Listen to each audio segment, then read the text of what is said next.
મહત્વના સમાચારો સાથે હું છું બંસી દવે। અમદાવાદમાં થાર ચાલક બેફામ બન્યો છે। દિલ્હી દરવાજા અને લાલ દરવાજા પાસે આતંક મચાવ્યો। બેફામ ગાડી ચલાવી અનેક વાહનોને અડફેટે લીધા। GJ 27 DM 9988 નંબરની ગાડીના ચાલકનો આતંક સામે આવ્યો છે। પોલીસ પર ગાડી ચડાવવાનો પ્રયાસ પણ કર્યો છે। તો દિલ્હી દરવાજા અને લાલ દરવાજા પાસે આતંક મચાવ્યો હતો। અમદાવાદમાં થાર ચાલક બેફામ બન્યો છે। દ્રશ્યો સામે આવ્યા છે જે રીતે આપ જોઈ રહ્યા છો। દિલ્હી દરવાજા અને લાલ દરવાજા પાસે આતંક મચાવ્યો।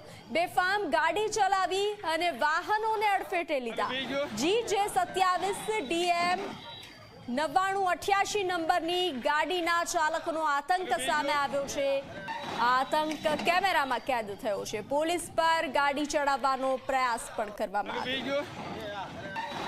તો આ બંને દ્રશ્યો આપ જોઈ રહ્યા છો। વાહનોને ટક્કર મારી તો બીજી તરફ અનેક વાહનોને જે રીતે અડફેટે લીધા। આતંક મચાવ્યો આ થાર ચાલકે। અમદાવાદમાં બંને દ્રશ્યો આપ જોઈ રહ્યા છો। થાર ચાલકનો આતંક સામે આવ્યો છે। પોલીસ પર ગાડી ચડાવવાનો પ્રયાસ કરવામાં આવ્યો તે પણ કેમેરામાં કેદ થયું છે। તો વાહનોને ટક્કર મારવાના દ્રશ્યો પણ કેમેરામાં કેદ થયા છે। તો આપ 24 કલાકની સ્ક્રીન પર જોઈ રહ્યા છો। થાર ચાલકનો આતંક।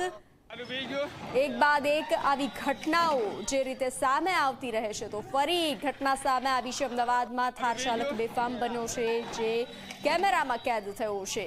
પોલીસ પર પણ ગાડી ચડાવવાનો પ્રયાસ કરવામાં આવ્યો।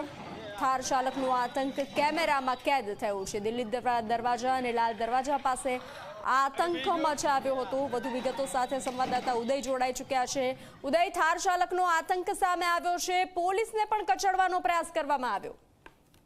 બંસી જો વાત કરવામાં આવે તો અમદાવાદના રિલીફ રોડ નજીકના આખા દ્રશ્યો છે। દ્રશ્યો તે સૌ બધું કહી રહ્યા છે કારણ કે જે પ્રમાણે એક લાલ કલરની થાર ચાલક જે છે એ સીસીટીવીમાં પણ દેખાઈ રહ્યો છે ને એનો પ્રત્યક્ષ એક વિડીયો પણ ઉતારેલો છે જેની અંદર તમે જોઈ શકો છો કઈ રીતે ટક્કર મારી રિક્ષાને ત્યાંથી પસાર થઈ રહ્યો છે। જ્યારે એનો ઉભો રાખવાનો પ્રયત્ન કરવામાં આવેલો તો એ સીસીટીવીમાં દ્રશ્યો છે જે પોલીસ કર્મચારી અને સાઈડમાં કાર લેવા માટે કહી રહ્યો છે ત્યારે પણ આ કાર જે છે એ ભગાડી રહ્યો છે। ત્યારે આ સમગ્ર મામલે વિડીયો વાયરલ થતાની સાથે ટ્રાફિક પોલીસે અત્યારે ફરિયાદ નોંધી અને કાર ચાલક કોણ છે, ક્યાંથી આવ્યો હતો, શું આ પ્રકારનું વર્તન કર્યું તેને લઈને તપાસ શરૂ કરી છે। બંસી જી ઉદય, જાણકારી સાથે જોડાવા બદલ આભાર।